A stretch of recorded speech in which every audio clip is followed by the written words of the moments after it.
오늘 함께 나눌 말씀 한번 찾아보도록 하겠습니다. 우리 두 군데입니다. 먼저 우리 구약성경 시편부터 보겠습니다. 시편 1장 1편 1절부터 6절까지입니다. 시편 1편입니다.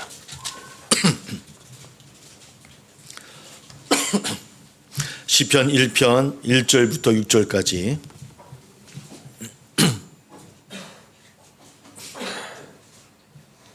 예, 시편 1편 1절 6절 같이 함께 봉독합니다. 시작.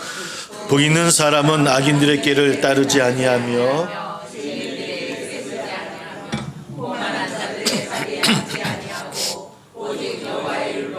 즐거워하여 그의 율법을 주야로 묵상하는도다. 그는 시냇가에 심은 나무가 저를 따라 열매를 맺으며 그 잎사귀가 마르지 아니한 같으니 그가 하는 모든 일이 다 형통하리로다.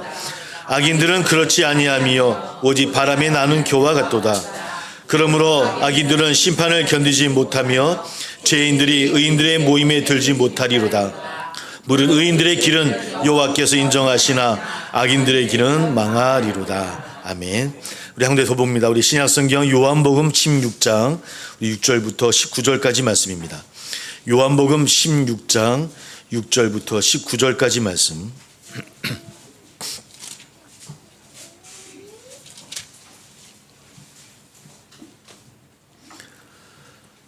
요한복음 16장 6절부터 19절까지 말씀. 예, 우리 같이 함께 있습니다. 같이 시작. 도리어 내가 이 말을 함으로 너희 마음에 근심이 가득하였도다. 그러나 내가 너희에게 실상을 말하노니 내가 떠나는 것이 너희에게 유익이라. 내가 떠나가지 아니하면 보혜사가 너희에게로 오시지 아니할 것이요 가면 내가 그를 너희에게로 보내리니 그가 와서 죄에 대하여 의에 대하여 심판에 대하여 세상을 책망하시리라. 죄에 대하여 함은 그들이 나를 믿지 아니하며 의에 대하여라 함은 내가 아버지께로 가니 너희가 다시 나를 보지 못하며 심판에 대하여라 함은 이 세상 임금이 심판을 받았습니다. 이를 것이 많으나 지금은 너희가 감당하지 못하리라.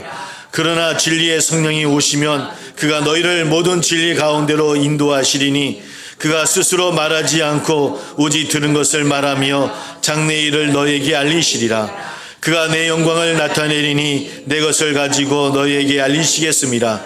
무릇 아버지께 있는 것은 다 내 것이라. 그러므로 내가 말하기를 그가 내 것을 가지고 너희에게 알리시리라 하였노라.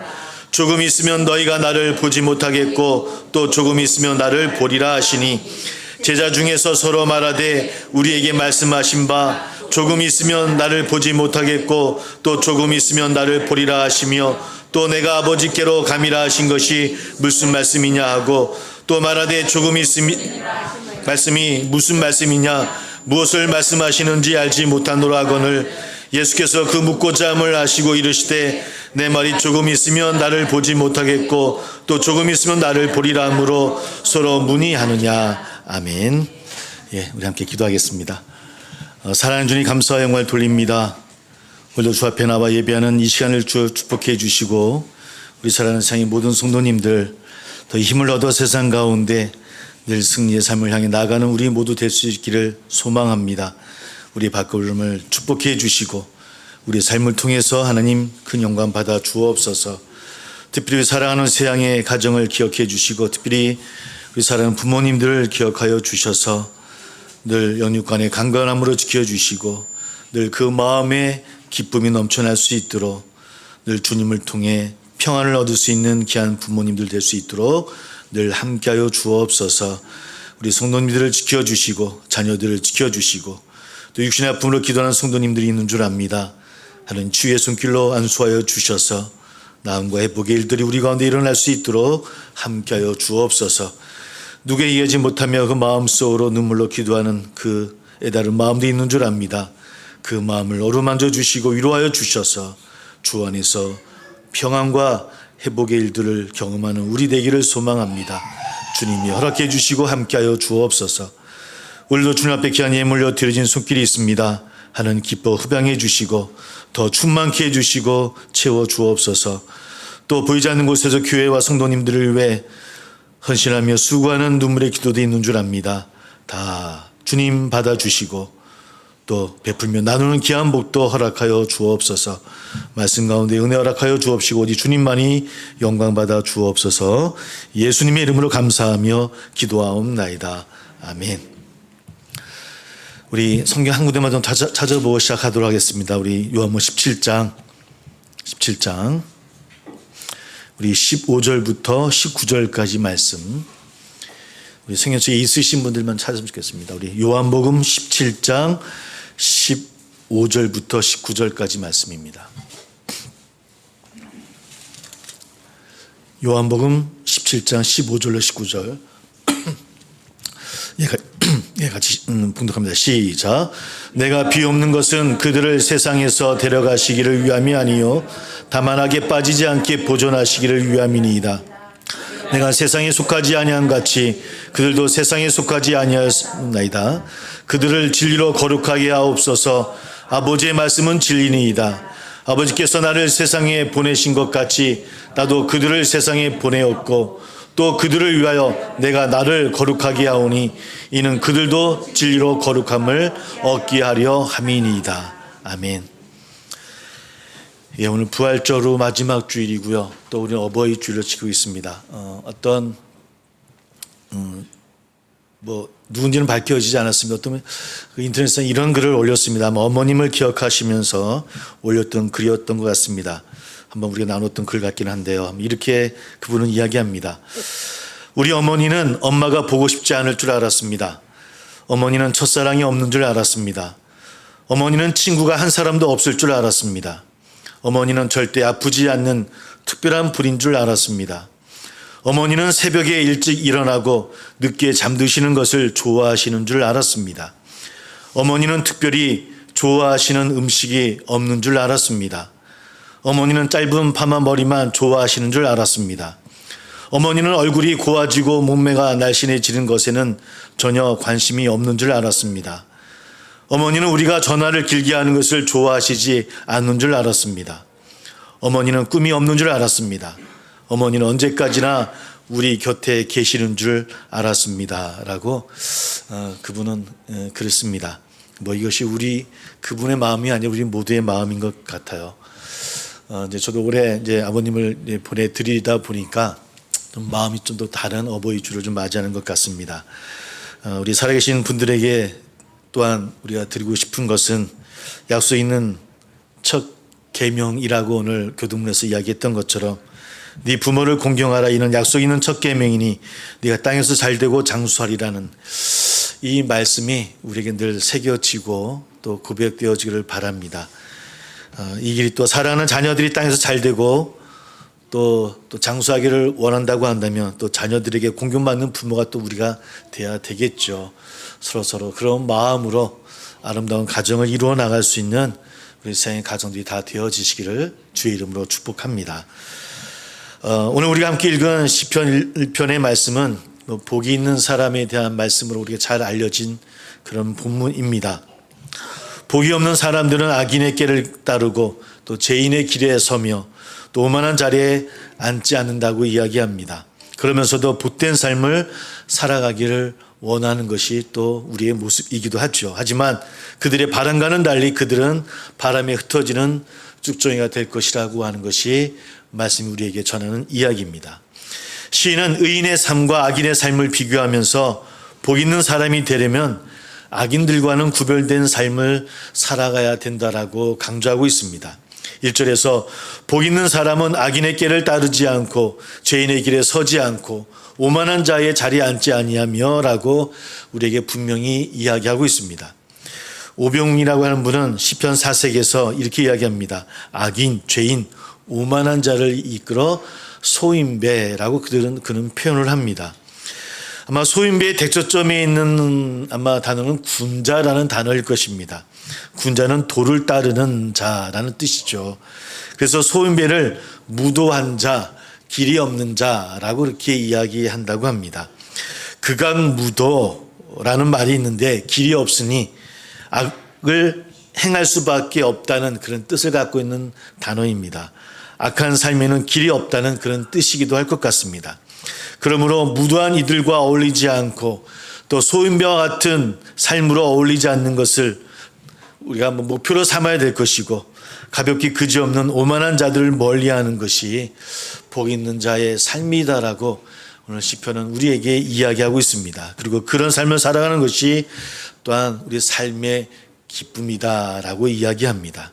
그래서 복 있는 사람은 의인의 삶, 그것을 즐거워하고 자연스러운 삶으로 살아가는 삶, 이것이 복 있는 삶이라고 이야기합니다. 우리 세상의 모든 성도님들이 그런 복 있는 삶을 살기를 주의 이름으로 소망합니다. 근데 사실은 우리의 현실은 어떻습니까? 수단과 방법을 가리지 않는 무도한 자들과 소인배와 오만한 자들이 꼭 판을 치고 그들이 잘 되고 또 잘 사는 것 같은 세상 가운데 우리는 살아가고 있는 것은 아닌지요. 그래서 어떨 때는 우리도 그렇게 살아가야 되나, 그렇게 살아가는 것이 성공의 길인가라고 부러워하고 있는 것은 아닌가. 그러나 성경은 부러워하지 말라라고 이야기를 합니다. 판을 치는 것 같지만 복받은 삶이 아니고 결국에는 한낮 바람에 흩날리는 쭉정이가 될 것이다라고 분명히 말씀하고 있다라고 하는 것을 꼭 기억하기를 주의 이름으로 소망합니다. 하나님께서는 그런 이들을 인정하지 않으심으로 그들을 책망할 것이라고 6절에서 이야기합니다. 하나님의 말씀이 없는 날줄이 빠진 삶이 온전한 삶이 될 수 없다라는 것이겠죠. 우리가 살다 보면 하나님의 말씀대로 살고자 하는데 사실 그렇지 않습니까? 손해보는 경우가 참 많습니다. 하나님 말씀을 따라 살면은 희생해야 될 때도 참 많이 있는 것 같습니다. 어떨 때는 내가 바보가 되는 것 같을 때도 참 많이 있죠. 그러나 우리 사랑하는 성도 여러분, 억울해하지 말라라고 성경은 이야기합니다. 그래서 손해를 보라 말하고 있고요. 희생을 해야 된다고 이야기하고 있고요. 어떨 때는 바보라 손가락질 받을 때도 있을 것이다라고 성경은 이야기를 하고 있습니다. 그것이 하나님께서 인정해 주시는 의인의 길이고요. 결국에는 그 길이 우리 4절 말씀처럼 잘 될 거라고 이야기하고 있더라는 겁니다. 여러분, 이것을 믿으시고 나가기를 주의 이름으로 소망합니다. 이런 생각을 가지고 사는 사람들이, 이런 마음을 향해서 나아가는 사람들이 지혜로운 사람이라고 성경은 이야기합니다. 시편 시인은 하나님께서는 선을 행하는 이에게 온갖 복을 내리시고 악을 행하는 이들에게는 재앙을 내리시는 분이라고 이야기합니다. 여러분, 이 말씀이 믿어지십니까? 여러분, 믿어지십니까? 아니, 꼭 믿으시기를 소망합니다. 선한 삶을 살아가면 세상의 혼탁감 속에서도 오히려 맑음이 드러나게 되어지고요.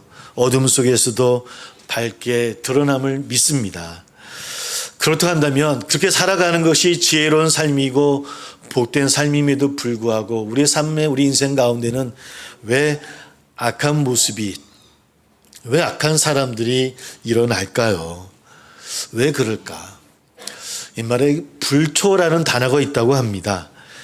불초자의 줄임말이라고 하는데 어버의 이름을 더럽힌 만큼 어리석고 못된 자식이다라는 뜻을 갖고 있는 단어가 이 불초자라는 그런 단어라고 합니다. 우더른에게 자신을 낮추어 일컫는 말이긴 하지만 아버지를 닮지 않았다. 그래서 좀 그렇다라는 뜻이겠죠. 제대로 된 자식이 되려면 불초자가 되어서는 안 될 줄 압니다.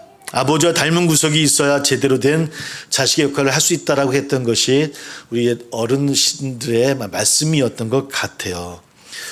사랑하는 성도 여러분, 우리 모두가 누구의 자녀입니까? 우리 또한 하나님 아버지의 자녀임을 믿습니다.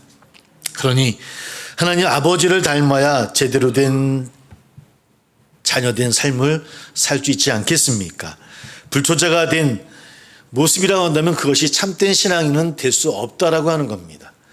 정말 하나님 아버지를 잘 닮아갈 수 있는 우리의 삶이 되어지기를 주의 이름으로 소망합니다. 살면서 하나님이 악인, 소인배, 오만한 사람이라지 않은 사람이 되고 싶은 사람이 어디 있겠습니까? 우리 모두가 군자 같은 삶을 살고자 하는 것이 우리의 모습 아니겠습니까? 그러나 이 세상에는 그런 세상 사람들이 많지는 않은 것 같습니다. 왜요? 아까 말씀드렸던 것처럼 불초자가 많아서 그렇지 않겠습니까? 왜 불초자가 되었겠습니까? 불초자가 뭐라고요? 아버지를 닮지 않은, 달리 이야기하면 아버지의 뜻을 헤아리지 못하기 때문에 불초자가 되는 것이 아니겠습니까? 우리가 하나님의 자녀라고 한다면 하나님 앞에 칭찬받는 자녀가 되기 위해서는 어떻게 해야 되겠습니까? 달리 이야기하면 하나님의 뜻을 잘 헤아리는 사람이 되어야 되지 않을까요? 지난주에 하나님의 말씀을 제대로 깨달아야 제대로 실천할 수 있게 되어지고 그래야 사랑 안에 거할 수 있다라고 함께 말씀을 나눴습니다. 그래서 하나님 앞에 불초자가 되지 않으려면 하나님 말씀에 깊이 뿌리를 내리고 있어야 됨을 믿어요. 사실은 성경은 좀 상징적인 언어들이 많이 있습니다. 오늘 말씀을 읽다 보니까 시냇가에 뿌리를 내린 나무에 관한 이야기가 있습니다. 시냇가에 뿌리를 내린 나무는 가뭄에도 시들지 않는다라고 이야기하고 있죠. 근데 사실은 저도 이 말씀을 가만히 읽다가 좀 궁금했습니다. 여러분 어떻습니까? 시들지 않는 것은 좋지만 또 물에 대한 갈증이 없는 것은 분명한 것 같지만 정말 시냇가에 심겨진 나무가 태풍에도 강한 바람에도 혹시 홍수가 나면 더 휩쓸리기 쉽고 더 죽기 쉽지 않을까? 더 쉽게 쓰러지지 않을까? 그래서 시냇가의 나무는 옛날부터 물러서 목재로 사용하지 않는다고 이야기하지 않습니까? 그 나무 정말 건강한 나무일까? 왜 비유를 들어도 왜 그렇게 들었지? 라는 생각을 좀 하게 되어졌어요. 여러분들 어떻게 생각합니까? 어릴 적 어른들께서 물가에서 자라는 버드나무는 땔감도 가구도 못 만드는 나무로 그래서 가시만 성성한 아카시아 나무하고 별반 다를 것이 없다라고 이야기했던 것이 기억이 나거든요. 아마 시냇가에 심은 나무가 좋은 나무일까? 왜 이런 비유를 했을까라고 말씀을 읽다가 아까 말씀드린 것처럼 성경은 상징적인 것이 많이 있거든요. 왜 시냇가에 심은 나무였을까? 왜 우리가 시냇가에 심은 나무가 되어져야 될 것일까? 우리 그 말씀 한번 살펴보려고 합니다. 시편에서 시냇가는 하나님의 말씀을 상징하는 단어라고 보통 이야기를 주석을 합니다. 그리고 시문이라는 단어 또한 누군가의 의도가 있었음을 상징하는 그런 단어라고 하는 것이죠. 그러니까 시냇가는 말씀이고요. 그리고 그 나무는 심은 혹은 심겨진, 그래 누군가 심은 이가 있다라는 의미가 이 문장 가운데 들어있다라고 하는 겁니다. 이것을 풀면 시냇가에 나무를 심은 이는 농부인데 그 농부가 누구다? 예수님이시다라고 우리가 해석할 수 있을 것 같습니다. 그리고 그 나무가 상징하는 바는 바로 십자가의 보혈로 구원을 받은 아마 우리들이다라고 우리가 해석할 수 있겠죠.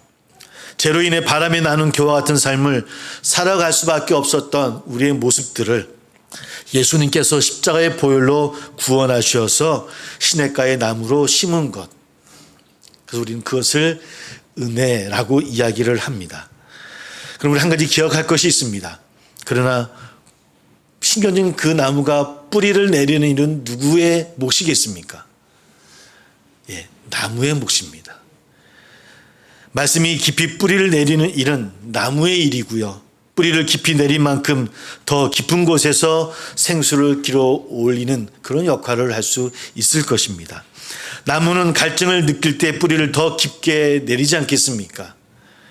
그러니 우리 또한 말씀의 갈증을 내리기 위해서는 더 깊이 뿌리를 내려야 될 줄 믿습니다. 시편 119편 시인은 이렇게 얘기합니다. 주의 말씀의 맛이 내게 어찌 그리 단지요 내 입에 꿀보다 달다라고 표현합니다.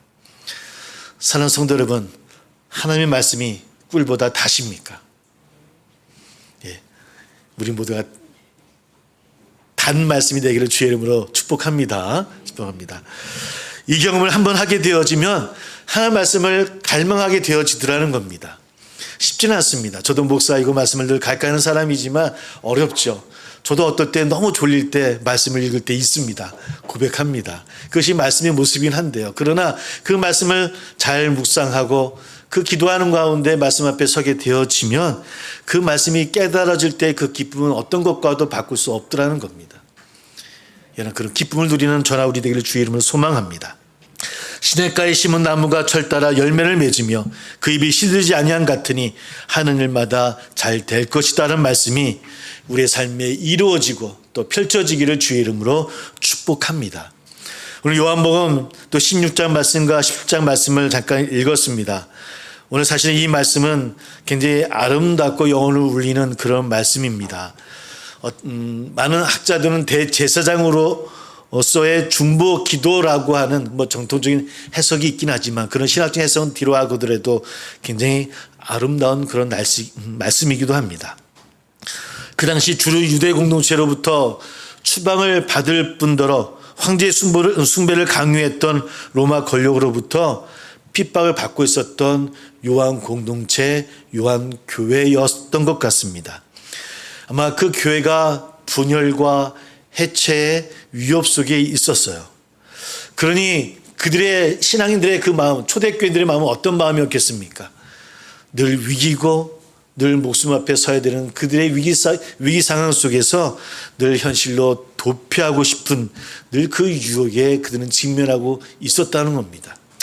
그냥 신앙을 내려놓을까, 이 공동체를 떠날까라고 하는 그런 늘 유혹이 그들 앞에 있었다고 하는 겁니다. 그런데도 불구하고 그들은 그 말씀을 향하는 늘 그 뜨거움을 갖고 있었던 것 같습니다. 또 가져야 된다라고 오늘 말씀을 통해서도 우리에게 이야기하고 있는 것 같습니다. 아니 또 그 삶 가운데서도 말씀만 따르는 것이 아니라 그 말씀을 가지고 세상 가운데 살아가야 된다라고 하는, 그러므로 또 그들의 삶은 더 낮아져야 되는 삶을 살아야 한다는 그 현실 앞에서 어떻게 그것을 조화롭게 이룰 것인가라고 하는 고민을 많이 했던 것 같습니다. 그래서 요한 저자는 오늘 이 16장, 10장의 말씀들을 통해서 말씀을 따라가는 삶이 하늘을 향하는 말씀을 삶뿐만 아니라 이 땅 속에서 이 땅을 밟으며 살아가는 우리의 삶의 모습도 똑같이 조화롭게 살아갈 수 있어야 된다라고 그들을 격려하고 또 그들을 위하고 있더라는 겁니다. 우리 가끔 교회는 때때로 삶의 현장을 떠나서 수련회를 하기도 하고 기도원을 가기도 하지 않습니까? 왜 그렇습니까? 어떤 영적인 영성을 추구하기 위함이 아니겠습니까? 그러나 예수의 영성의 진짜 목적은 그저 이곳을 삶의 현장을 떠나서 산 위에서만 기도하는 것이라든지 기도에만 기도하는 것이 아니라 산 아래 내려가기 위함이라고 하는 것을 여러분 꼭 기억하기를 주의 이름으로 소망합니다.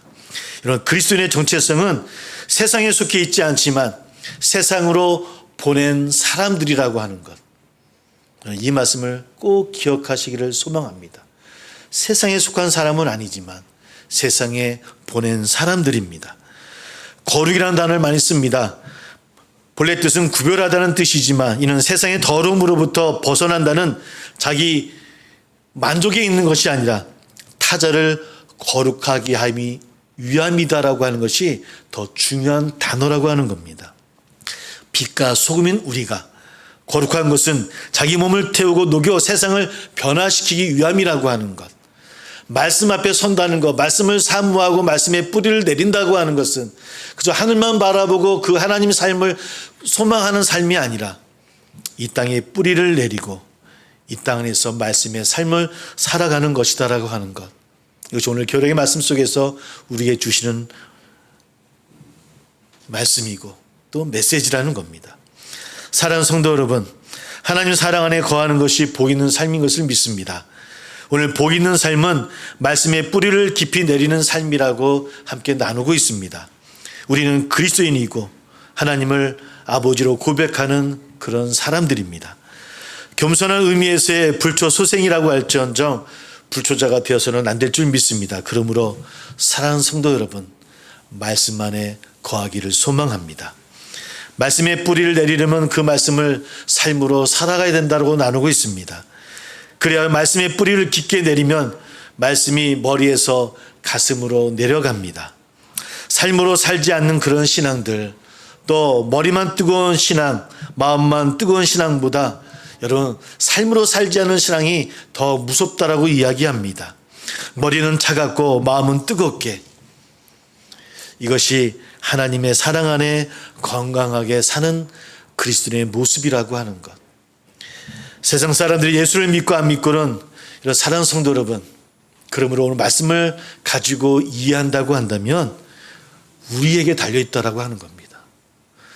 세상 사람들이 하나님 앞에 서고 안 서고의 문제는 우리에게 달려있다라는 겁니다. 왜냐하면 세상은 예수님을 직접 보거나 그분의 말씀을 직접 듣지 않습니다. 누구를 통해서 들을까요? 우리의 어깨 너머를 통해서 주님을 보고 주님을 만나기 때문입니다.